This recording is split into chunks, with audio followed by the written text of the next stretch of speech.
हास्य रस। हास्य रस का स्थायी भाव हास होता है और जब यही हास नामक स्थायी भाव विभाव, अनुभाव व संचारी भावों से संयोग करता है तो वह हास्य रस की निष्पत्ति होती है। अर्थात अपने अथवा पराय परिधान के रंग रूप, क्रियाकलाप, वेशभूषा आदि को देखकर मन में हंसी आ जाए तो उसे हास्य रस कहते हैं। जैसे हाथी जैसा देह, गैंडे जैसी खाल, तरबूज जैसी खोपड़ी, खरबूज जैसे गाल। शांत रस। शांत रस का स्थायी भाव निर्वेद होता है और जब यही निर्वेद नामक स्थायी भाव अनुभाव, विभाव और संचारी भावों से संयोग करता है तो वहाँ शांत रस की निष्पत्ति होती है, अर्थात उसे शांत रस कहते हैं।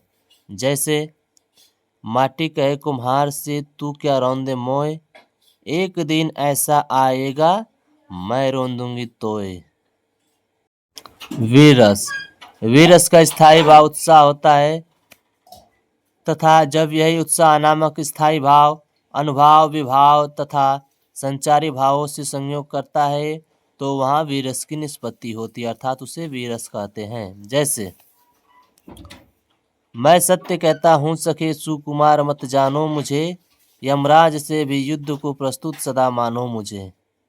ये पहला उदाहरण हो गया। दूसरा उदाहरण, चढ़ चेतक पर तलवार उठा, रखता था भूतल पानी को, राणा प्रताप सिर काट कर करता था सफल जवानी को।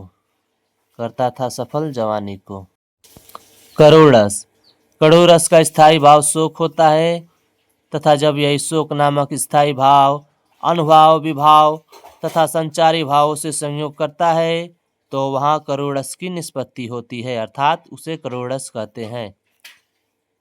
उदाहरण, क्यों छलक रहा दुख मेरा उषा की मृदु पलकों में, क्यों छलक रहा दुख मेरा उषा की मृदु पलकों में, हाँ उलझ रहा सुख मेरा, हाँ उलझ रहा सुख मेरा संध्या की घन अलकों में। संध्या की घन अलकों में आंसू से।